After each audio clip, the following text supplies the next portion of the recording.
Hello everyone, this is lecture number 30 on कानून शहादत order 1984।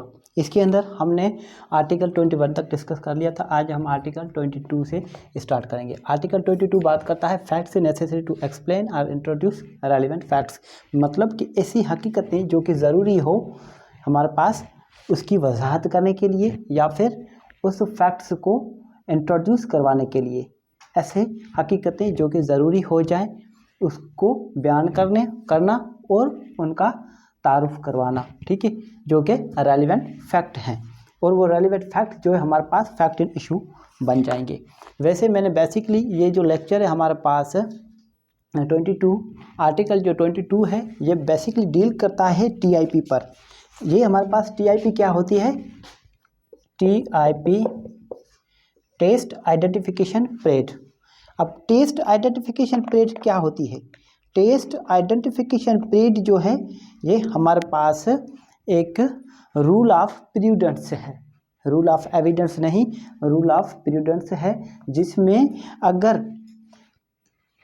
किसी जगह पर हमें ये लगे कि जो जुर्म हुआ है, जो इम्प्लीकेशंस किसी अक्यूज पर लगी है वो जो है झूठी है, फॉल्स है, या फिर इस कंडीशन में जबकि कोई एफआईआर कोई हमारे पास जुर्म होता है मगर जो एफआईआर होती है उसमें किसी का नाम हमारे पास स्पेसिफिकली नहीं लिखा जाता है और अननोन पर्सन्स के अगेंस्ट में एफआईआर कट जाती है। और इससे इस सूरत में जब गिरफ्तारी हमारे पास अरेस्टेड पर्सन्स जो है हमारे पास जिसका नाम जो है मेंशन एफआईआर में ना हो, उस सूरत में विक्टिम से शनाख्त करवाई जाती है अक्यूज्ड की, ठीक है। जैसा कि आपने अक्सर देखा होगा जब भी कोई जुर्म होता है तो फिर जो मुजरिम होता है, मुलजिम होता है, अक्यूज्ड, उनके मुंह पर कपड़ा डालकर अदालत में लेकर आते हैं इसलिए कि कोई उनको पहचाने ना।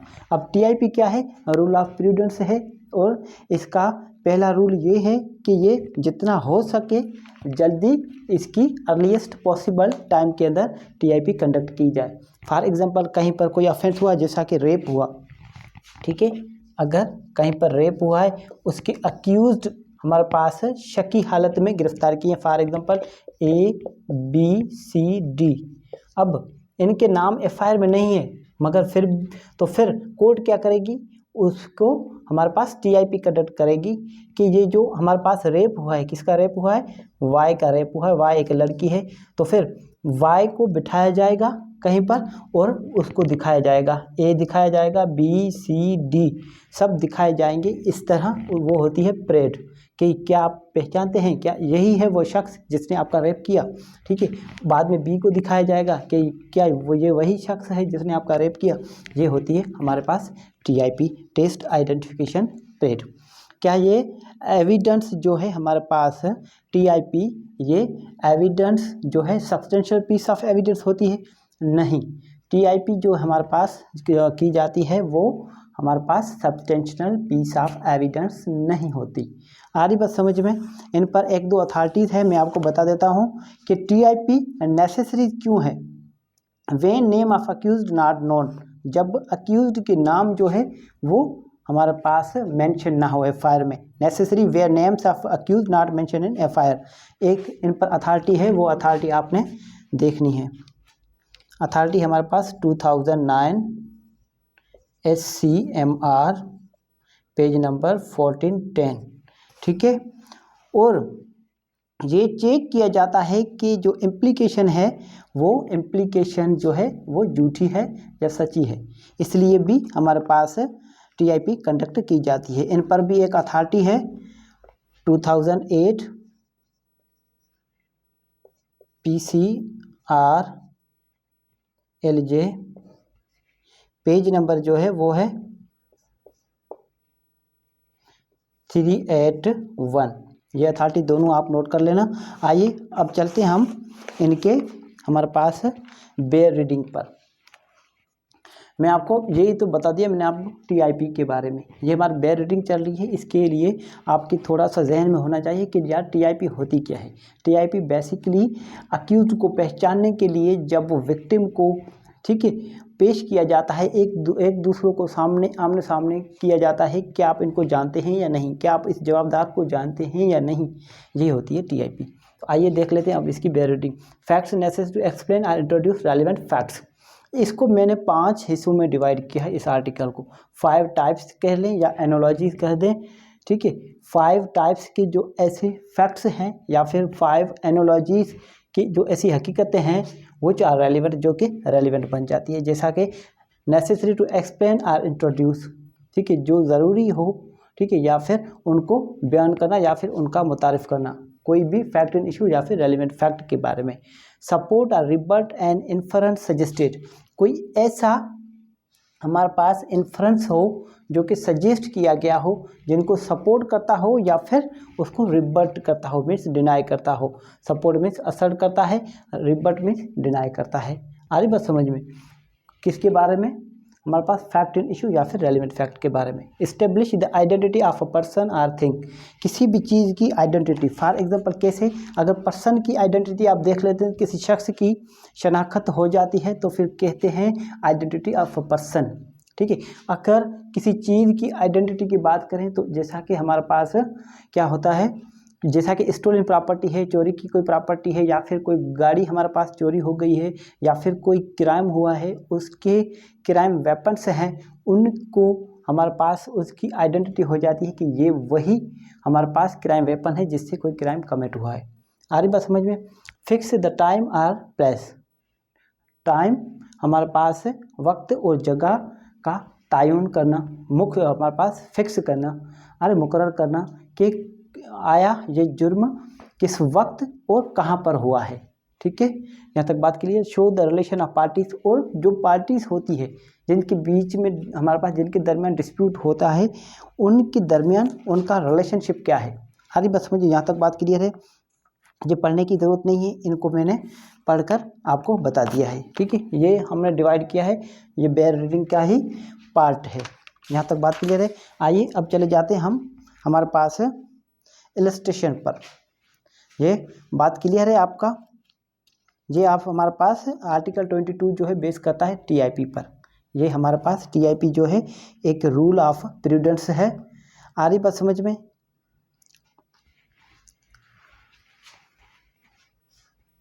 अब चलते हैं हम इलस्ट्रेशन पर।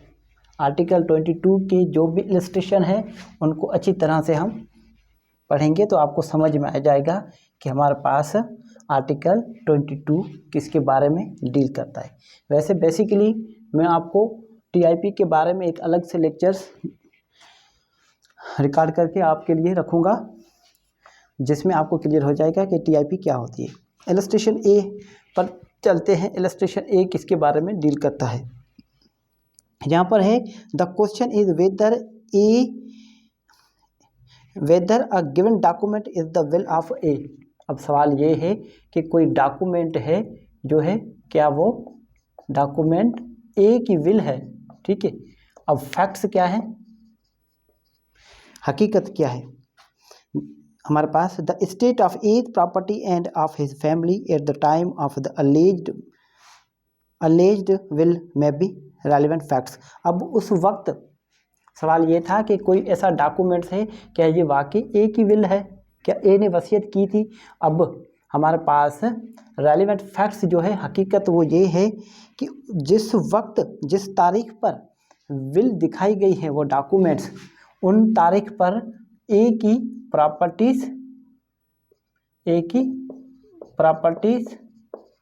की और हमारे पास ए की फैमिली की जो है स्टेट और पोजीशन देखी जाएगी।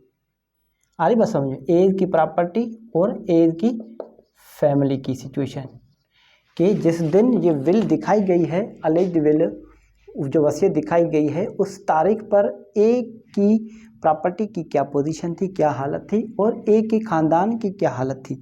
क्या वाकई ए जो है इतना अमीर था कि वो विल कर सकता था? क्या अमीर का ए का ख़ानदान ऐसा था जो कि उस पोजीशन पर था कि वो विल कर सकता था? तो फिर इससे जो हमारे पास ए की प्रॉपर्टी की जो स्टेट थी, आ रही बात समझिए, जो सिचुएशन थी, जो हालत थी वो, और जो ए की जो ख़ानदान की जो स्टेट थी, जो पोजीशन थी, उसके बारे में जो भी मालूमात मिलेगी वो रेलेवेंट फैक्ट कहलाएगी। यहाँ तक बात क्लियर है। तो फिर ये ए जो है हमारे पास इलस्ट्रेशन किससे डील करता है? ए जो है इलस्ट्रेशन डील करता है इंट्रोडक्टरी फैक्ट से। इंट्रोडक्टरी फैक्ट्स, ठीक है। अब इलस्ट्रेशन बी पर चलते हैं। इलस्ट्रेशन बी है as use B for a libel imputing disgraceful conduct to A. B affirms that the matter alleged to be libelous is true. अब बात ये है कि A जो है केस दाखिल करता है किस पर? B पर कि आपने मेरी बदनामी की है, और B इस बात को मानता है कि ये जो हमारे पास डॉक्यूमेंट्स पब्लिश हुआ है, ठीक है, ये जो आप कह रहे हैं एलिगेशन जो लगाई है, ये जो एलिगेशन जो है ये वाकई डिफामेशन लगती है, ठीक है। ये नहीं मान रहा है कि डिफामेशन मैंने की है, मगर उस बात को वो तस्लीम कर रहा है, अफर्म्स कर रहा है। The position relations of the parties at the time when the libel was published may be relevant facts as introductory to the facts in issue. अब जो जिस वक्त ये हमारे पास डिफामेशन लगाई, ठीक है, जिस वक्त ये लेबल बी ने ए पर लगाया, उस वक्त ए और बी में जो रिलेशनशिप था वो देखा जाएगा, वो हमारे पास फैक्ट इन इशू होगा, ठीक है। The particulars of a dispute A and B about a matter unconnected with the alleged label are irrelevant, though the facts that there was a dispute may be relevant if it affects the relations between A and B. अब यहाँ पर कुछ ऐसे ताल्लुकात, कुछ ऐसे मसले जो कि इस जो लेबल से अनकनेक्टेड है, तो फिर वो इररेलेवेंट कहलाएंगे। मगर चाहे वो जो है ऐसी हकीकतें, चाहे उस ए और बी के जो ताल्लुकात हैं उनको भले असरअंदाज करते हों, मगर फिर भी इररेलेवेंट वो हो जाएंगे, सिर्फ ये इररेलेवेंट उनका रिलेशन ही रहेगा। तो फिर ये हमारे पास इलस्ट्रेशन ए जो है इंट्रोडक्टरी फैक्ट में आ जाएगा। आ रही बात समझ में? इंट्रोडक्टरी फैक्ट्स में आ जाएगा। अब इलस्ट्रेशन सी पर चलते हैं। इलस्ट्रेशन सी में बात यह है कि A is accused of a crime. क्या ए जो है किसी क्राइम का मुजरिम है? सवाल ये है, ठीक है। देख लेते हैं। The fact that after the commission of the crime A abscond from his house is relevant under article 21 as conduct subsequent to the affected by fact in issue. अब सवाल ये है कि क्या कोई ए जो है किसी जुर्म का मुजरिम है, मतलब मुलजिम है, ठीक है। सवाल अब हकीकत ये है कि जब कोई क्राइम हुआ, फॉर एग्जांपल कोई लड़की है हमारे पास है, जैसा कि हम कह लेते हैं कोई हमारे पास एक्स लड़की है जिनसे रेप हुआ, मगर जिस टाइम रेप हुआ, जिस दिन रेप हुआ उस दिन ए जो है वहाँ से क्या किया, ए जो है वहाँ से भाग गया, जहाज़ में उड़कर चला गया, आदि बस, या फिर उस शहर से बाहर चला गया अचानक, ठीक है। अब ए का वहाँ से अचानक निकलना क्या है हमारे पास, वहाँ से अचानक एब्सकॉन्ड कर जाना, मतलब वहाँ से अचानक से फरार हो जाना उसके घर से, वो जो है हमारे पास रेलिवेंट है आर्टिकल 21 के अंदर एज अ सब्सिक्वेंट कंडक्ट में। और ऐसा सब्सिक्वेंट कंडक्ट जो है फैक्ट इशू से हमारे पास कनेक्ट हो जाता है। तो फिर ये किससे हुआ हमारे पास? टाइम और प्लेस से। दिस इज हमारे पास इलस्ट्रेशन सी जो है related with time and place और सब्सिक्वेंट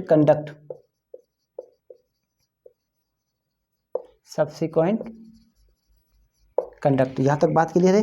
अब उसी के अंदर ही नीचे लिखा गया है कि अगर इसने अचानक जो है अपना घर छोड़ा, जिस दिन ए हमारे पास एक्स का रेप हुआ, उस दिन ए जो है अचानक निकल गया, ए के जहन में नहीं था कि एक्स का कोई रेप वगैरह हुआ है, कोई ऐसा ऑफेंस हुआ है, ये तो अपने बिजनेस मीटिंग के हवाले से निकला था अचानक, ठीक है।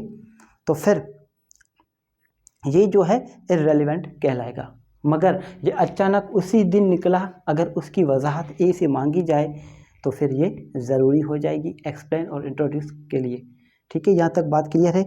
The details of the business on which he left are not relevant except in so far as they are necessary to show that business was sudden and urgent, ठीक है। ये एक्सप्लेन करना होगा इनको कि अचानक आपको क्यों उस दिन ही आपको क्यों जाना पड़ा। यहाँ तक बात क्लियर है। उसके बाद चले जाते हैं हम डी पर। देखा आपने, ए जो है क्या है, इंट्रोडक्टरी फैक्ट्स है, बी जो है इलस्ट्रेशन, ये भी हमारे पास इंट्रोडक्टरी फैक्ट है, सी जो है टाइम और प्लेस के बारे में बताता है। आ रही बात समझिए, जैसा कि सब्सिक्वेंट कंडक्ट। और डी पर आ जाते हैं हम, A uses B for inducing सी। अब ए जो है यहाँ पर केस फाइल करता है किस पर, हमारे पास बी पर, सी बी के बी ने, सी जो था मेरा सर्वेंट था, सी क्या था, ए का सर्वेंट था, बी ने जो है इंड्यूस किया है सी को, ठीक है, बी ने सी को क्या किया है, बी सी को वर्गलाया है, सी को फुसलाया है। आई बात समझ में कि आप इसके पास काम नहीं करें, आ जाए मेरे पास, या फिर किसी और काम का झांसा देना, उसलिए हमारे पास ए के पास जो काम कर रहा है सी, वो ए के पास काम ना करे, ए का काम छोड़ दे। आइए इसको देख लेते हैं हम। A uses B for inducing C to break the contract of service made by with him, ठीक है, made by him with A. अब ए ने केस फाइल किया है बी पर, इसलिए कि ए ने जो है बी को वर्गलाया है, जो कि मेरे साथ जो सी काम कर रहा है, उस कॉन्ट्रैक्ट को, उस वायदे को ये सी तोड़ दे। अरे इसलिए वो केस फाइल किया है। On leaving a service says to A, I am leaving you because B has made me a better offer. अब जिस दिन सी जो है ए की मुलाजमत छोड़ के जा रहा था, उस दिन सी ने बड़ी हमारे पास हैरत के साथ कहा कि सर ए, मैं आपके पास से काम छोड़कर जा रहा हूँ क्योंकि बी ने मुझे आपसे भी अच्छी ऑफ़र दी है, ठीक है। फॉर एग्जांपल ए तनख्वाह दे रहा था सी को 10,000, बी ने कहा मैं आपको 15,000 दे दूँगा, आप आ जाए मेरे पास काम करें, ठीक है। यहाँ तक बात क्लियर है। तो फिर this statement is a relevant fact as explanatory of his conduct which is relevant as a fact in issue. तो फिर अब जो सी की जो स्टेटमेंट है वो क्या कहलाएगी, सी की स्टेटमेंट जो है वो रेलिवेंट कहलाएगी एज अ इंट्रोडक्टरी फैक्ट्स। यहाँ तक बात क्लियर है। डी समझ में आ गया आपको, इंट्रोडक्टरी फैक्ट्स नहीं, सॉरी एक्सक्यूज मी, ये इंट्रोडक्टरी नहीं, ये हमारे पास एक्सप्लेनेटरी स्टेटमेंट है। सी अगेन हमारे पास, सी ने कहा कि बी ने मुझे आपसे अच्छी ऑफर दी है, तो फिर सी की जो स्टेटमेंट है वो क्या है, explanatory.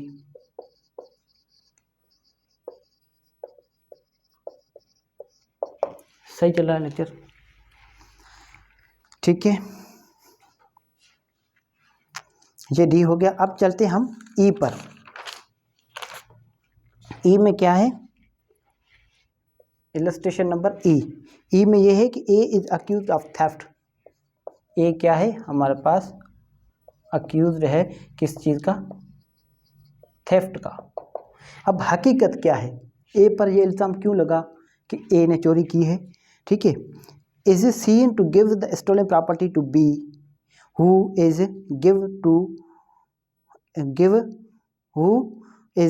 Scene to give it to his wife. अब सवाल ये है कि हकीकत ये है कि ए पर इल्ज़ाम क्यों है, क्योंकि ए ने जो चोरी की वो प्रॉपर्टी देखी गई थी हमारे पास बी को देते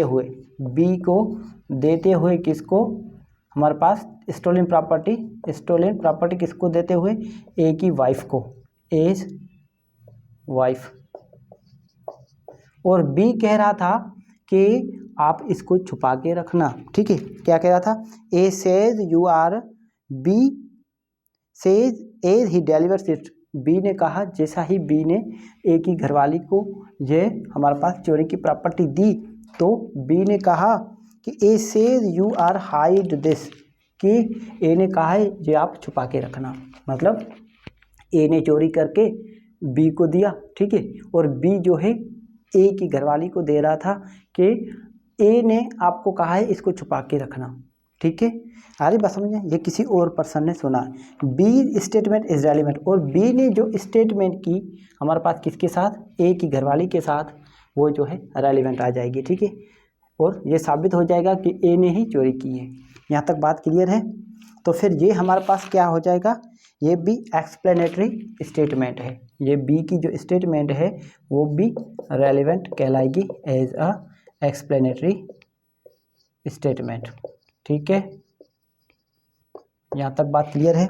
उसके बाद चले जाते हैं हम इलस्ट्रेशन नंबर एफ पर।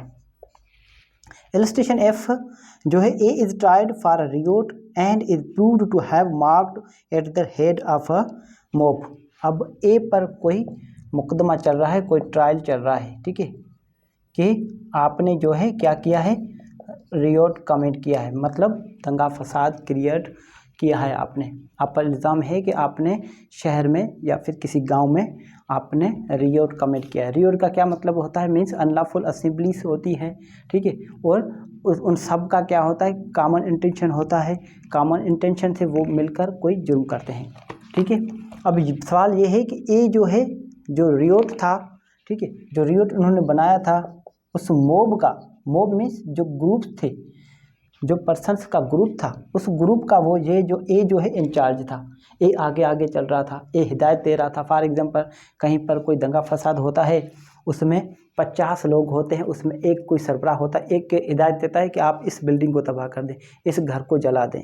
आ रही बात समझ में? तो फिर ये जो, और उसके मोब के अंदर जो लड़ियाँ होती हैं, चलाते हैं, चलाते चीखते हैं, वो सब रेलिवेंट फैक्ट्स कहलाएंगे। आ रही बात समझ में? अब ये हमारे पास क्या कहलाएगा, ये related to relation of parties. Illustration F जो है क्या है, रिलेटेड टू हमारे पास relation of parties. Relation of parties, parties के का जो रिलेशनशिप है उनको ये बयान करता है। यहाँ तक बात क्लियर है। अब इलस्ट्रेशन एफ पर जब हम आते हैं, पढ़ते हैं इलस्ट्रेशन एफ, तो हमें ये एहसास होता है कि ये जो आर्टिकल 22 है, ये हमारे पास पार्ट ऑफ द, हमारे पास जो हम रेस गेस्ट है, इसका पार्ट है, ठीक है। आइए इसके बाद हम आगे चलते हैं। आर्टिकल 23 जो है वो हमारे पास पार्ट ऑफ रेस गेस्ट कहलाएगा। इसमें आर्टिकल 22 का जो इलस्ट्रेशन ई जो है एफ, वो रेस गेस्टे का पार्ट कहलाता है, ठीक है। आइए हम चले जाते हैं आर्टिकल 23 पर। आर्टिकल 23 पर जाने से पहले अगर किसी किस्म का कोई सवाल हो तो आप मुझसे पूछ सकते हैं।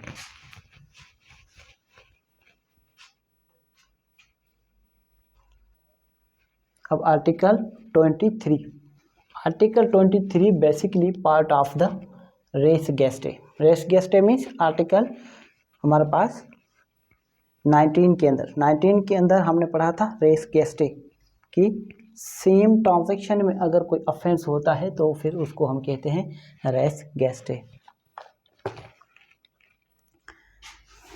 आर्टिकल 23 बात क्या करता है, things said or things done bye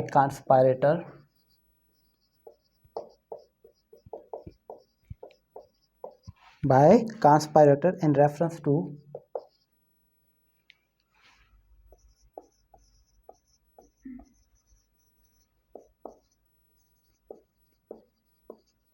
common design। अब यहाँ पर कॉन्स्पायरेटर वर्ड जो है क्या है, कॉन्स्पायरेटर मीन्स किसी भी कॉन्स्पायरेसी का कोई मेंबर हो उसको कॉन्स्पायरेटर कहा जाता है। मतलब जो साजिश करने वाला होता है उसको कहते हैं हम कॉन्स्पायरेटर, ठीक है। आइए देख लेते हैं, इसकी बेरिंग कर लेते हैं। ये basically part of the res gestae है। आ रही बात समझिए, जिस तरह आर्टिकल 22 का इलस्ट्रेशन एफ जो है वो हमारे पास रेस गेस्ट का पार्ट बन रहा था, यहाँ पर आर्टिकल 23 खुद जो है पार्ट ऑफ रेस गेस्ट है।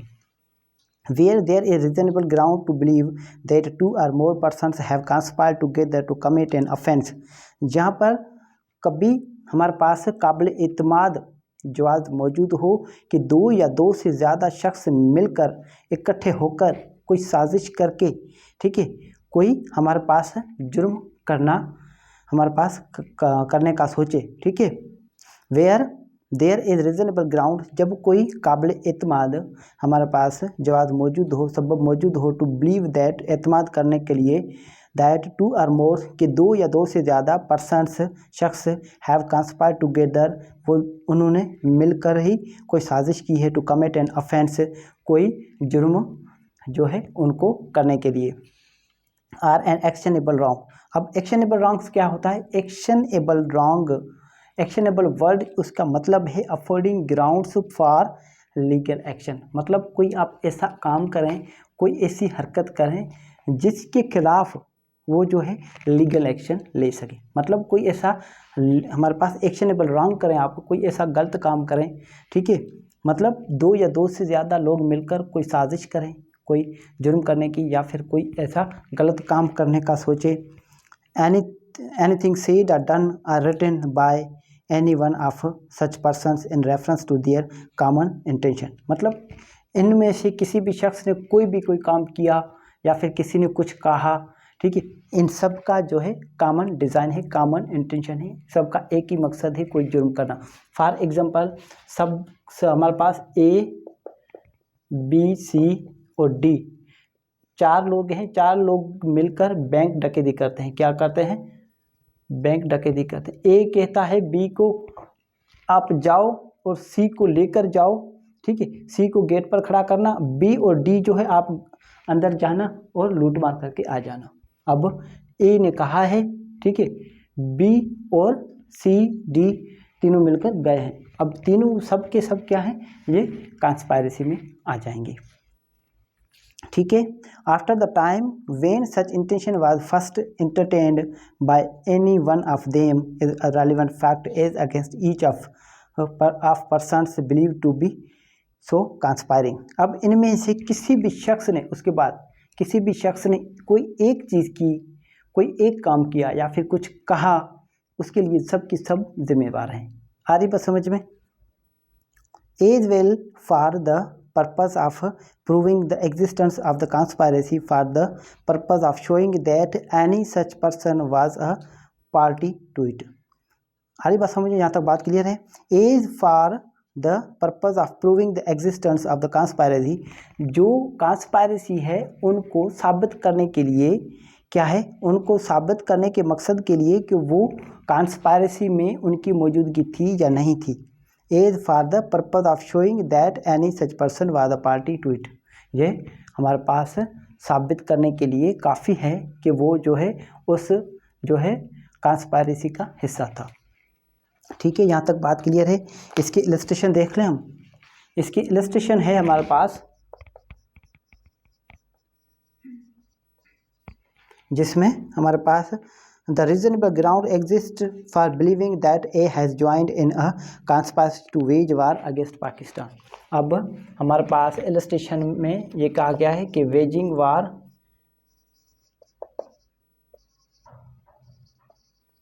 वार अगेंस्ट पाकिस्तान, कि पाकिस्तान के खिलाफ कोई जंग छेड़ता है या फिर जंग का हिस्सा बनता है, तो फिर उन सूरत में वो जो जंग छेड़ रहे हैं वो कोई एक शख्स तो नहीं करता है, ठीक है, काफ़ी लोग मिलकर जो है ऐसी हरकत कर सकते हैं।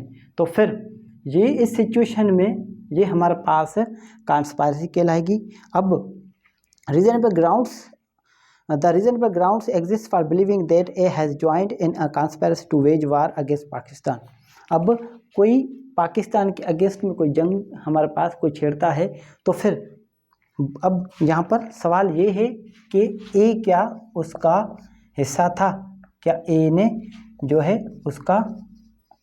उसको ज्वाइन किया था, मतलब इसका कॉन्स्पायरेटर है या नहीं है, ठीक है। देख लेते हैं। The facts that B procured arms in Europe for the purpose of the conspiracy. अब यहाँ पर फैक्ट्स जो हैं वो ये हैं कि बी ने क्या किया, हमारे पास आर्म्स इकट्ठे किए, ठीक है, कहाँ पर किए? यूरोप में, ठीक है, कहाँ पर किए? यूरोप में। अब सी क्या करता है? C collected money in Peshawar or a like object. C क्या करता है? पैसे कलेक्ट करता है। क्या करता है? मनी इकट्ठी करता है या फिर उससे रिलेटेड कोई ऐसा एक्ट, कोई ऐसा काम, फॉर एग्जांपल कुछ अरेंज कर देना किसी को, फॉर एग्जांपल जो हमारे पास कॉन्स्पायरेसी के अंदर लोग हैं उनको खाना खिला देना, ठीक है, उनके लिए कोई बंदोबस्त करना या फिर पैसे वगैरह इकट्ठे करना, ठीक है। कहाँ पर कर रहा है ये? पेशावर में। कहाँ पर? पाकिस्तान के अंदर। अब कहाँ यूरोप, कहाँ पेशावर। अब डी क्या करता है? D persuaded persons to join the conspiracy in Karachi. ये कहता है लोगों को बुलाता है कि आओ, लोगों को कहता है, दावत देता है कि आओ आप हमें ज्वाइन करो, ठीक है, इस कॉन्स्पायरेसी में, ठीक है। Cause the person to adopt a certain belief, ठीक है।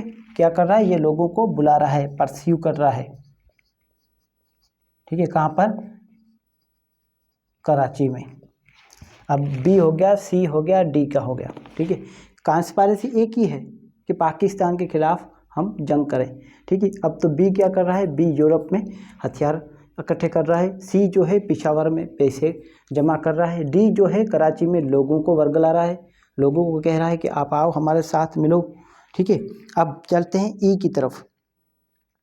ई पब्लिश कर रहा है writings the object in view at Multan. अब ई क्या करता है?